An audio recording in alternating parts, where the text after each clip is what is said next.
Hello everyone, আসসালামু আলাইকুম। সবাই কেমন আছেন? আশা করি ভালোই আছেন। সো আজকে একটি নতুন ভিডিও নিয়ে আসলাম আপনাদের সামনে। সো ভিডিওটি শুরু করার আগে আপনারা যারা আমার চ্যানেলটিকে সাবস্ক্রাইব করেন নাই, অবশ্যই সাবস্ক্রাইব করে রাখবেন। আর ভিডিওটি যদি ভালো লেগে থাকে আমার প্রিভিয়াস ভিডিওগুলোতে, তো অবশ্যই একটু লাইক দিয়ে দিবেন। আর ভিডিওটা আমি অবশ্যই আপনাদের হেল্পের জন্যই করতেছি। জানি না কতটুকু হেল্প করতে পারবো।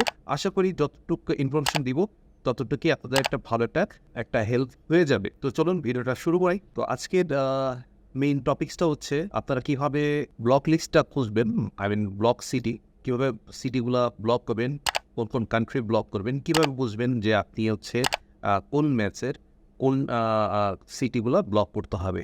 কারণ আপনারা সবাই জানেন এক একটা ম্যাচের এক একটা হচ্ছে সিটি ব্লক থাকে, ডিফারেন্ট সিটি ব্লক।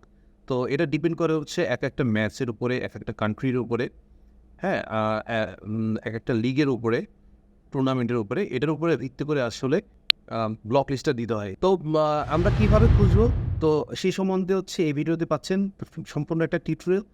আর আপনারা হচ্ছে সবসময় একটা জিনিস মনে রাখবেন, এই কপিরাইট কন্টেন্ট নিয়ে কাজ করা খুবই টাফ একটা ব্যাপার।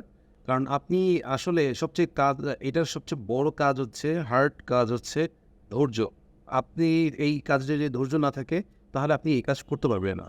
কারণ হচ্ছে যে আপনি এই কাজে করতে গেলে আপনার অনেক বাধা আসবে, বিপত্তি আসবে। এটা ওভারকাম করলেই দেখবেন যে একটা টাইমে আপনার কাছে সব কিছু মোটামুটি ইজি হয়ে যাচ্ছে। তার ভিতরে একটা কথা বলি, সেটা হচ্ছে অনেকেই আসলে আমার চ্যানেলে আছেন অথবা আমার চ্যানেলের বাইরেও অনেকেই আছে যে এই কপিরাইট কন্টেন্ট নিয়ে কাজ করতেছেন, লাইক ক্রিকেট নিয়ে কাজ করতেছেন, ক্রিকেট লাইভ স্ট্রিম। তো সবাই দেখছে যে ম্যাচও নিচ্ছেন, দেখছেন, সব কিছু করতেছেন অ্যাজ ইউজুয়াল, যা আমরা দেখাচ্ছি, আমি দেখাচ্ছি সেগুলোই করছেন আপনারা, তারপরও কপিরাইট চলে আসতেছে। আসলে কপিরাইটটা খুবই ক্রিটিক্যাল একটা ব্যাপার। এটা আসলে যদি ম্যানুয়ালি আগের মতন যেমন ম্যানুয়ালি যদি হতো, যে কপিরাইটটা আসলে ম্যানুয়ালভাবে দিচ্ছে, সেক্ষেত্রে 100% প্রোটেক্ট করতে পারতেন। বাট এখন হচ্ছে এখনকার সময় আসলে ম্যাক্সিমাম চ্যানেলগুলো স্যাটেলাইট চ্যানেল। তো এই স্যাটেলাইটের মাধ্যমেও হচ্ছে আপনাদের কপিরাইট দিয়ে থাকে। সো এইটার থেকে বাঁচার উপায় খুবই হার্ড। কারণ হচ্ছে আপনারা দেখবেন, আমি দেখেছি এবং আমার ফ্রেন্ডরাও বা অনেকেই কাজ করতে দেখছে, এবং কিছু আমার গ্রুপেরও কয়েকটা ছেলেরা আছে। তো তারাও সেম কমপ্লেন করছে যে লাইভ স্টার্ট করে নেয়, বাট কপিরাইট চলে আসছে, হ্যাঁ, ইস্যু চলে আসছে।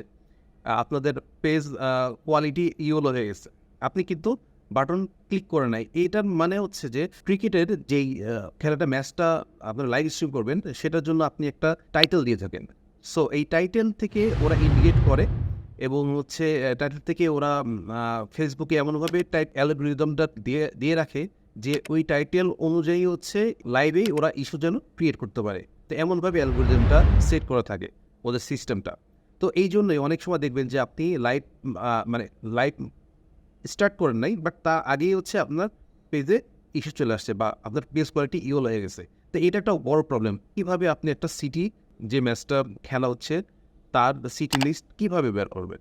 তো প্রথমে হচ্ছে আপনাদেরকে একটা কথা বলি, যে কাদের ম্যাচ হচ্ছে, যদি আপনার ইন্টারন্যাশনাল খেলা হয়, লাইক আপনি বাংলাদেশ পাকিস্তানের একটা ম্যাচ হচ্ছে বাংলাদেশে, তো এটার আপনার খুঁজে বের করতে হবে কপিরাইট ওনার কারা। এটা আপনি ব্রাউজারে গিয়ে সার্চ দিবেন যে এই ম্যাচের হচ্ছে কপিরাইট কে নিয়েছে। প্রথমে তাদের বাই করতে হবে যে কোন কোম্পানি হচ্ছে আপনাদেরকে কপিরাইট দিচ্ছে। ওকে, কপিরাইট দেওয়ার পরে কপিরাইট দিচ্ছে তাদেরকে ফাইন্ড আউট করার পরে তারপর আপনাদেরকে বের করতে হবে এই কপিরাইট ওনার যারা, তাদেরকে অফিসিয়াল অফিসগুলো কোথায় কোথায় আছে। অফিসিয়াল অফিস, হেড অফিস, হ্যাঁ, এদের এই নট অনলি বাংলাদেশে, পুরা বিশ্বে আপনারা খুঁজে দেখবেন যে কোন কোন কান্ট্রিতে, কোন কোন সিটিতে ওদের হচ্ছে অফিস আছে। সেই অফিসগুলো ফাইন্ড আউট করতে হবে এবং লিস্ট তৈরি করতে হবে। সেই লিস্ট অনুযায়ী আপনাদের ব্লক করতে হবে। সো ব্লক আসলে আমি বলবো না যে ব্লক আপনি দিলে 100% আপনার কপিরাইট আসবে না, এটা আসলে মিথ্যা কথা বলা হয়ে যাবে। কপিরাইটের থেকে অনেকটাই প্রোটেক্ট করবে আপনাদের এই সিটি লিস্টটা, ব্লক লিস্টটা বের করে, যদি আপনি অ্যাপ্রোপ্রিয়েটভাবে ব্লক লিস্টটা বের করতে পারেন এবং যদি লিস্টটা আপনি ব্লক করতে পারেন, দেন হচ্ছে আপনার 80% আপনার লাইভের ইস্যু থেকে আপনি মুক্ত পাবেন। আর সেকেন্ড বিষয় হচ্ছে ফেসবুক থেকেও আপনাকে একটা গাইডলাইন্স দিয়ে দেবে, ঠিক আছে? ওরা আপনাকে এটা স্প্যাম ভেবে আপনাকে একটা ইস্যু দিয়ে দেবে। সো এটার জন্য আপনাকে টাইটেলটা একটু সুন্দর করে দিতে হবে, ঠিক আছে? এই ওভারঅল ব্যাপারটা নিয়ে আমি আরেকটা ভিডিও দিচ্ছি কীভাবে আপনারা বের করবেন। আমি জাস্ট ওভারঅল একটা আপনাদের আইডিয়া দিয়ে দিলাম। সেই অনুযায়ী আপনারা প্র্যাকটিস করেন, বের করার চেষ্টা করেন। যদি কোথাও কোনো প্রবলেম হয় অবশ্যই গ্রুপে আমাকে নক করবেন। আমি এটা নিয়ে আরেকটা ভিডিও ২-১ দিনের মধ্যেই দিয়ে দিচ্ছি। আর সেকেন্ড হচ্ছে আমাদের ওয়ার্ল্ড কাপ আসতেছে, ক্রিকেট ওয়ার্ল্ড কাপ। সো এই বিষয়ে আমি ডিটেইলস একটা পরিপূর্ণ একটা ভিডিও আপনাদেরকে তৈরি করে দেখাবো যে কীভাবে ওয়ার্ল্ড কাপে আপনারা লাইভ স্ট্রিম করবেন উইদাউট কপিরাইট। বাট কপিরাইট আসবে। কপিরাইট আসবে। আসলে কপিরাইট আসলে মনটা খারাপ হয়। বাট আপনাদেরকে একটা রিকোয়েস্ট করি, সেটা হচ্ছে কপিরাইট আসলে কাজের থেকে অবহেলিত হবেন না। কারণ কাজ করবেন অবশ্যই একটা টাইমে আপনি একটা রেজাল্ট পাবেন। সো আরেকটা ব্যাপার কি হচ্ছে, আপনারা যে কপিরাইটেড কনটেন্টে কাজ করতেছেন এটার মূল উদ্দেশ্য আমার কাছে এখন আমি আপনাদেরকে সাজেস্ট করতেছি আপনারা ইনস্ট্রিম অ্যাড এই মনিটাইজেশন করার জন্য আপনারা কাজ করেন।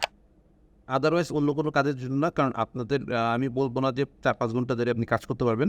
আপনারা মোটামুটি একটা পর্যায়ে যেয়ে কাজ করবেন যেটা দ্বারা আপনাদের ওয়াচ টাইম কমপ্লিট হয়ে যাবে। ঠিক আছে? ওয়াচ টাইম কমপ্লিট হয়ে যাবে। আর যদি আপনারা কেউ মনিটাইজ পেজ নিয়ে মানে হচ্ছে লাইভ স্ট্রিম অ্যাড নিয়ে যদি কেউ কাজ করতে চান আমাকে নক করতে পারেন। আমি আপনাদেরকে কিছু টিপস দিয়ে দেবো আলাদাভাবে। যারা মনিটাইজ পেজ নিয়ে হচ্ছে লাইভ স্ট্রিম করতে চান। আমি কিছুদিন আগেও করেছি একটা। তো ওটাতে ভালো একটা রেজাল্ট ছিল মোটামুটি।